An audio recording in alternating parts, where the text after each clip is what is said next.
ओम श्री परमात्मा ने नमः। नमस्कार दोस्तों, आइए आज हम जानते हैं आत्मा क्या है। आत्मा हमारे शरीर का ऊर्जा है, पावर है, जो जब तक हमारे शरीर में स्थित है तब तक हम जीवित हैं। अगर एक बार यह पावर कट गया तो हम गए, मतलब हम मृत हो जाते हैं।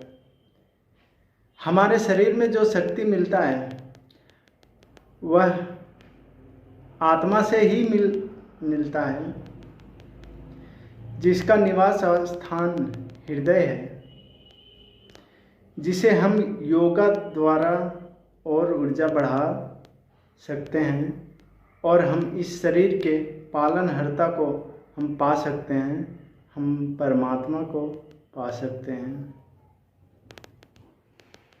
आइए जानते हैं भागवत गीता के अनुसार से श्लोक 17वां। श्री हरे कृष्ण बोले, जो सारे शरीर में व्याप्त है उसे ही तुम अविनाशी समझो। उस अवस्था आत्मा को नष्ट करने में कोई भी सामर्थ्य नहीं है। अतः जो हमारे शरीर के अंदर आत्मा है वही सबके लिए अविनाशी है। समझो, उस अवस्था आत्मा को नष्ट करने में कोई भी सामर्थ्य नहीं है, उसको मारने में कोई भी सामर्थ्य नहीं है। उस आत्मा को कोई भी नहीं मार सकता है, ना तो हवा, ना तो पानी, ना तो पत्थर, ना तो आग, यानी कि कोई भी पदार्थ हो, कोई भी शक्ति हो इस दुनिया में उस आत्मा को नहीं मार सकता। इसलिए वह हमारे शरीर के अंदर सबसे ऊर्जावान, सबसे शक्तिशाली स्थित रहता है। इसीलिए यहाँ बोला गया है अविनाशी समझो, इस आत्मा को अविनाशी समझो, कभी नाश नहीं होने वाला आत्मा। इस श्लोक में संपूर्ण शरीर में व्याप्त आत्मा की प्रकृति का अधिक स्पष्ट वर्णन हुआ है। सभी लोग समझते हैं कि जो सारे शरीर में व्याप्त है वह चेतना है। प्रत्येक व्यक्ति को शरीर में किसी अंश या पूरे भाग में सुख दुख का अनुभव होता है, किंतु चेतना ही यह व्यापित किसी शरीर तक ही सीमित रहती है। एक शरीर के साथ सुख तथा दुख का बोध दूसरे शरीर को नहीं हो पाता है। फलत प्रत्येक शरीर में विशिष्ट आत्मा है और इस आत्मा की उपस्थिति का लक्षण विशिष्ट चेतना द्वारा परिलक्षित होता है। इस आत्मा को बाल के अभाग्र के 10,000वें भाग्य के तुल्य बताया जाता है। यह आत्मा इतना छोटा है, इतना बारीक है, इतना सूक्ष्म है कि इसे कोई भी नहीं देख सकता। इसे वही देख सकता है जो परमात्मा को जानता है, यानी कि परमात्मा को जानता है, वही इस आत्मा को देख सकता है। जो परमात्मा को पा लेता है वही इस आत्मा को जान सकता है, पढ़ सकता है। अन्यथा और कोई भी चीज़ इसे नहीं जान सकता। श्रेष्ठवता उपनिषद में 5.9 इसकी पुष्टि हुई है। आदि बाल के उग्र भाग को 100 भागों में विभाजित किया जाए और फिर उनमें से प्रत्येक भाग को 100 भागों में विभाजित किया जाए, तो इस प्रत्येक भाग की माप आत्मा का परिमाप है। इसी प्रकार यही कथन निम्नलिखित श्लोक में है। आत्मा के परमाणुओं के अनंत कण हैं, जो माप में बालों के अगले भाग 9 के 10,000वें भाग के बराबर है। एक बाल को अगर हम 10,000 भाग करते हैं, उसके बराबर यह आत्मा है, जिसे कोई भी नहीं देख सकता परमात्मा की आज्ञा के बिना। इस प्रकार आत्मा का प्रत्येक कण भौतिक परमाणुओं से भी छोटा है। ऐसे असंख्य कण हैं। यह अत्यंत लघु आत्मा स्फुलिंग भौतिक शरीर का मूल आधार है और इस स्फुलिंग प्रभाव सारे शरीर में उसी तरह व्याप्त है जिस प्रकार किसी औषधि का प्रभाव व्याप्त रहता है। यह इतना घुलनशील है, इतना बारीक है कि हम हमारे शरीर में जो दवाइयाँ खाते हैं, हम दवाइयाँ जाता है जो शरीर के अंदर जाने के बाद हमें कुछ नहीं पता चलता है, उस प्रकार इस शरीर में यह आत्मा रहता है और इसके रहने से भी कुछ नहीं पता चलता है, ना रहने से 1 मिनट में पता चल जाएगा।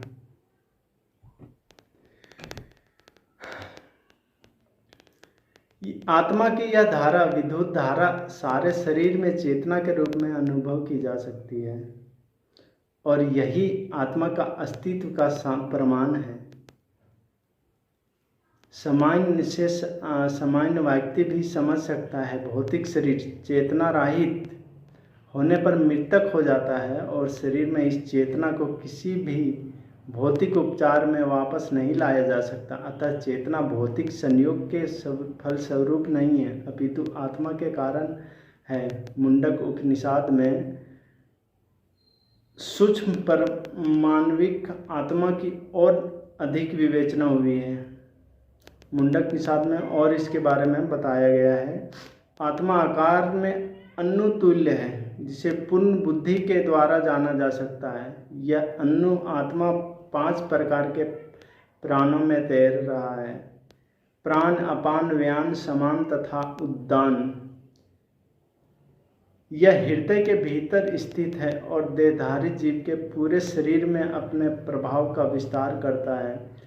यह इस शरीर को, हमारे शरीर को, पूरे शरीर को यह आत्मा ही चलाता है, विस्तार करता है, आत्मा ही बढ़ाता है। जब आत्मा को 5 वायुओं के कलमश से शुद्ध कर लिया जाता है, इसका आध्यात्मिक प्रभाव प्रकट होता है।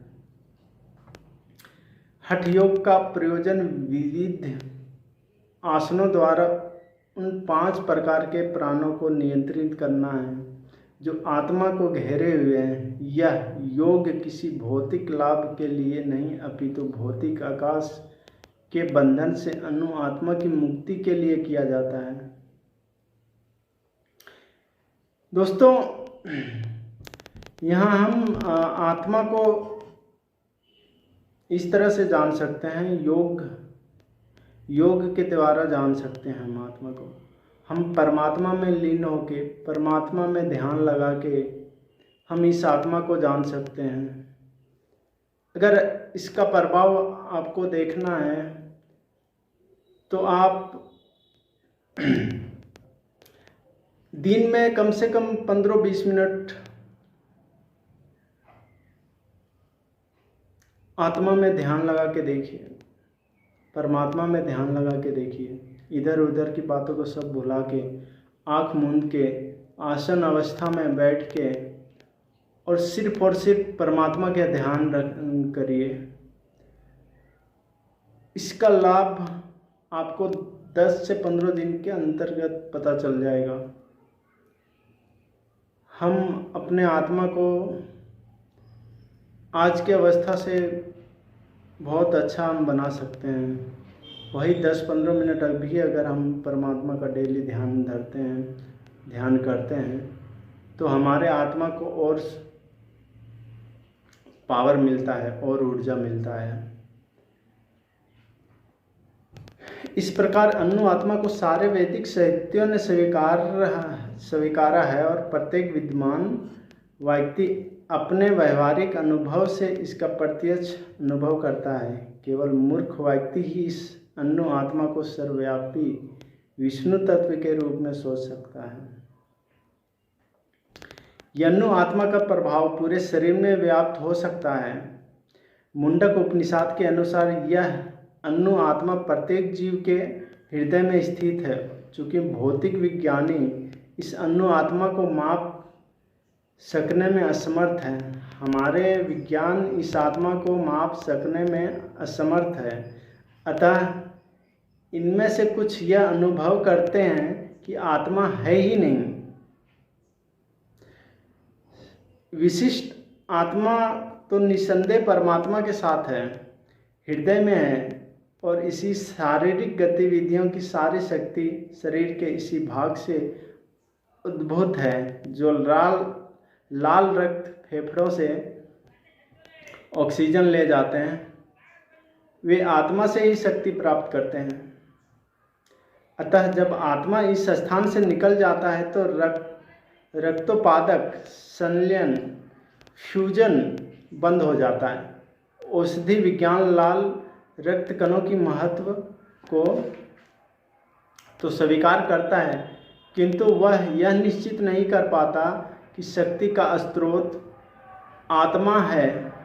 जो भी हो, औषधि विज्ञान यह स्वीकार करता है कि शरीर की सारी शक्ति का उद्गम स्थल हृदय है और आत्मा का स्थल हृदय ही है। दोस्तों, पूर्ण आत्मा के ऐसे अन्य कणों की तुलना सूर्य प्रकाश के कणों से की जा सकती है।